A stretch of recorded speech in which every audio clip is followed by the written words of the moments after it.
Welcome to the Glenburn School. We're excited to welcome students back, and we're going to show you how we've prepared our facilities, grounds, and building to practice physical distancing in a safe way to educate children here at school. Okay, Glenburn families, our arrival and drop-off at school this year will be very different. So we're going to take a little run through here.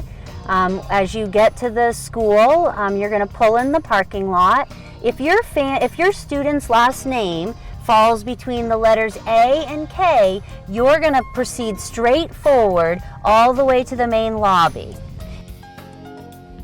If your student's last name starts with L to P, you're going to pull into lot B, which is going to be the lot right here facing the library. And if your student is R to Z, you're going to pull in lot C, which is the very first parking lot at our school.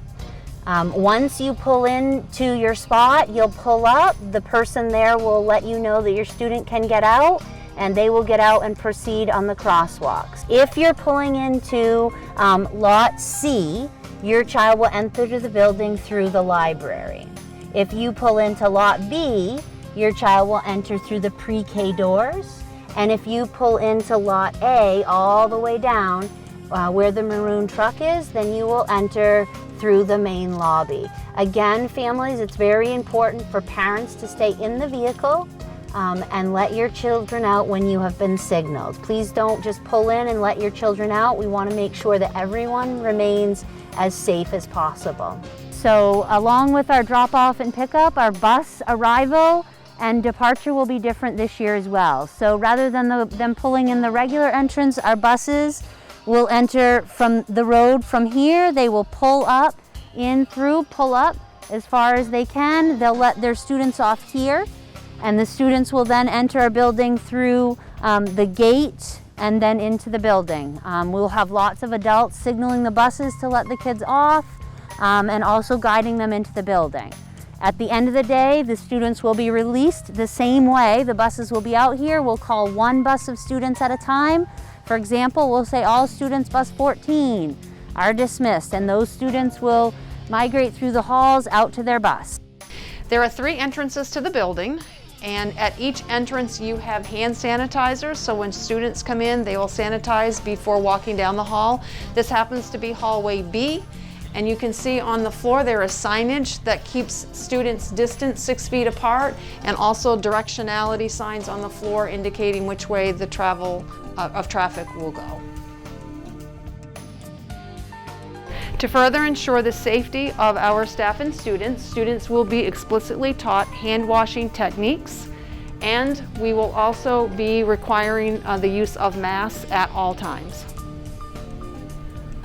All right, in our classrooms, we've worked really hard to be creative in spacing our kids. All seats and teacher are spaced so that they're 6 feet apart to keep that social distancing. You'll notice on the desks, all of the kids have their own supplies, so there's no need to send anything in. Book boxes, headphones, all of that good stuff. We have assured that kids will have everything that they need right here in the classroom to keep them safe. One of the other awesome things that teachers have done is they have come up with some creative ways for children to still have their own supplies and toys.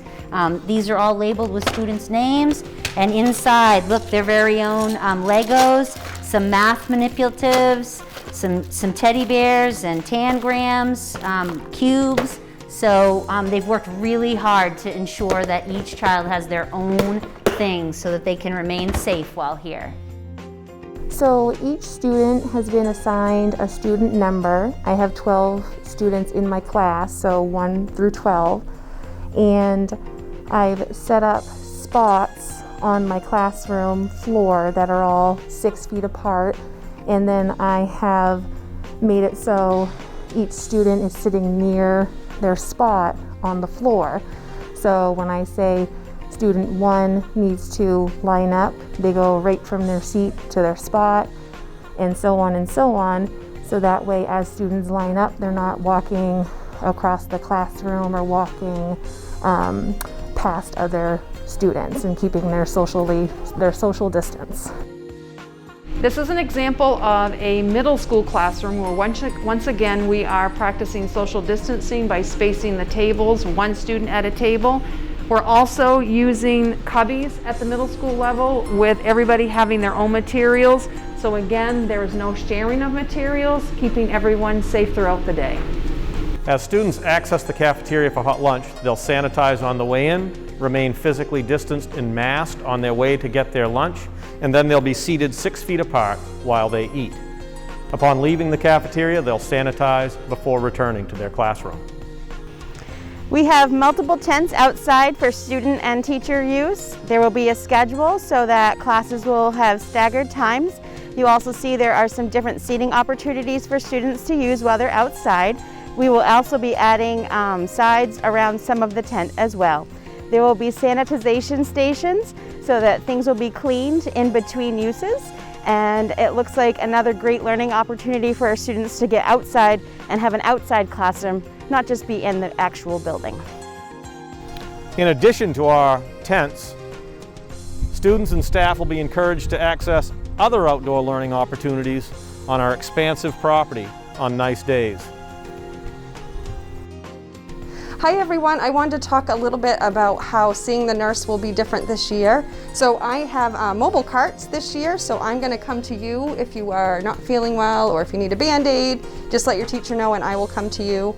We are suiting up, so we have lots of gowns and masks and shields, so I'll be wearing a mask and a shield every day when I see you, but I'm super excited to see your faces with your masks and can't wait till school starts. And if you guys shouldn't feel well, I'm going to show up in an outfit that looks a little bit like this.